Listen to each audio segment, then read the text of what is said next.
Hey guys, welcome to Bite Me. It is season 1, episode 31, The Truth About Approval Addiction, and I am wearing no makeup on this very expensive camera. Every blemish and red mark in this really good lighting is showing up today, and it's mannish looking, but I'm gonna go with it because it goes along with today's message about approval addiction. Also, you know what? It's lazy Sunday, and I'm chilling with my kids, and I'm cleaning the house, and I sure am mean to myself. I think we all are. No reason, just am. I think as women, that's just sadly naturally true for most of us. We're born just with the notion that we aren't good enough, and society never lets us forget that, does it? It's not just an American issue. That's a global issue.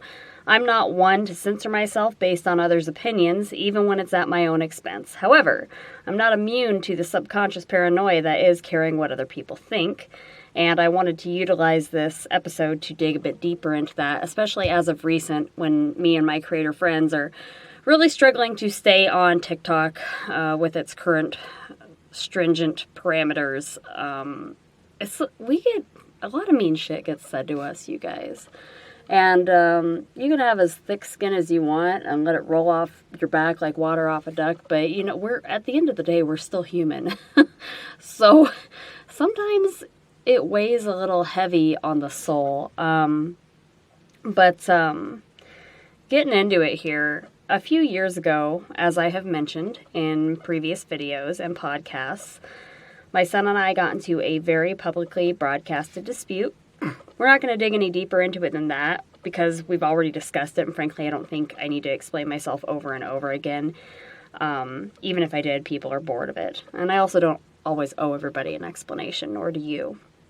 Most people aren't interested in the truth anyways. But that said, it would suffice to say that a bad thing happened, and the news outlets did not paint me in a favorable light as a mother or a person. During that time, my self-esteem plummeted. I was seen as a monster and a failure, which didn't pale far in comparison to the thoughts that were put into my head growing up. My mother was a narcissistic abuser. My dad was her enabler. That led to 3 abusive marriages with narcissists, so the cycle continues. Such events would cause great damage to a person's already underdeveloped psyche, brought on about by PTSD and the like, coupled with the main fear that promotes any thought of paranoia being ostracized from the tribe, aka society. So, when that went on with me and my son, I took a huge hit to my ego, as selfish as that sounds, because it was very, at that point, I was not only being judged, but categorized, and I still am as a felon, when no one was really there, aside from my daughter, to see the things that went on.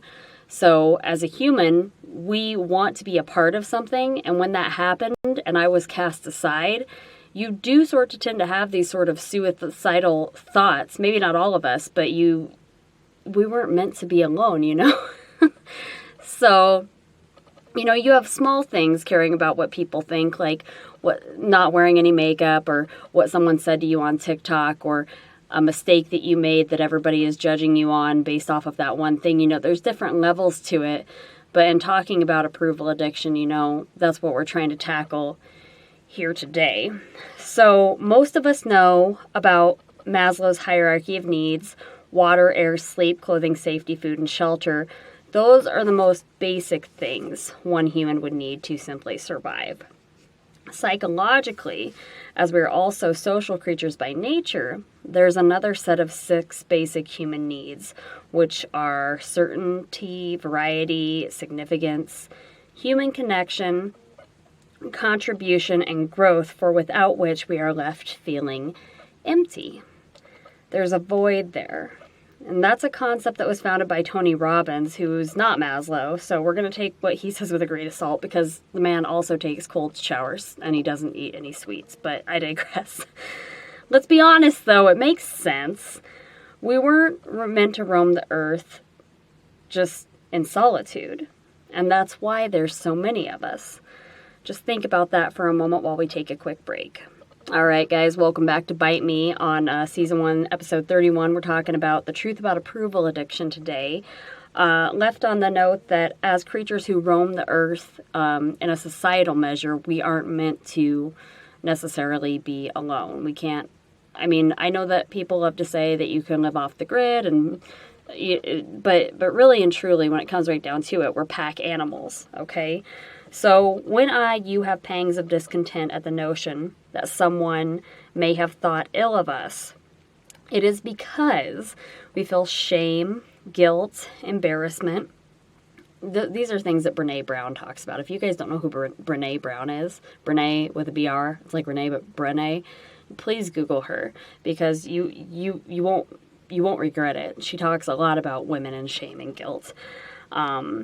So we feel shame, guilt, and embarrassment likely brought on about by a previous event in our life, be it abandonment, humiliation, or something else entirely. The fact that we recognize these feelings is good. To be considerate of other people is to correct issues about yourself that were you a narcissist, you otherwise would not. That's you being considerate of other people, you know. To care what other people think of you is in a way a survival technique, to a measure, to a degree. Where it gets hairy is when approval addiction creeps so deeply into your daily thought process that you're willing to prioritize someone else's opinions of you over your own opinions of yourself. Such a thing can lead to lack of boundaries and ultimately a feeling of resentment, followed by emotional exhaustion, coupled with depression, and a lot of anxiety. Some of you are sitting there nodding your heads. I can feel it as you're listening, and I get it. You know, you'd probably never know it on TikTok. I think I come off pretty confident, but I really struggle with this to the point where there's medication involved. Just so much residual PTSD from things that have gone on in my life that even though it looks like I'm very fluently speaking with another person or having a natural transaction internally, I am actually dying inside.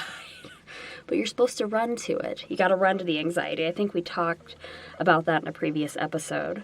There are days my thoughts float so far away from my head, okay, that I have trouble breathing, truly. That's a panic attack. Sometimes I have to seriously grab something that's nearby me just to bring myself back down to earth. And I want you to know that's a vulnerable thing for me to admit to you, but I think it's powerful because I think some of you might resonate with that. It's a process, and I have to remind myself that I'm not alone and that everyone's not for me and I'm not for everyone. And it's true that to some point we do want some approval, but the only approval I really need from another person and all you need from an outside source isn't really an outside source, it's yourself. Like, you're the only person who you have to worry about approving of. You only need your own approval. And the reason why is because you're the only person who is stuck with you for the rest of your life. You're in this vessel from the second you're born until the moment that you leave. So that's the approval you need to be worried about. I mean, and honestly, how fun would it be if all of us just agreed and approved of each other anyways? Like, do you want to be the person who's approving of everybody, and included in that everybody is Donald Trump? No.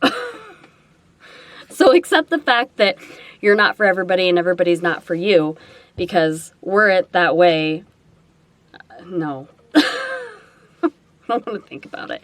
So that's it in a nutshell today on Bite Me. For more on how to break free of approval addiction, you can check out HuffPost, survivalreport.com. And for more info on Maslow's hierarchy of needs, you can go to leadersmeeting.com for a diagram of emotional needs.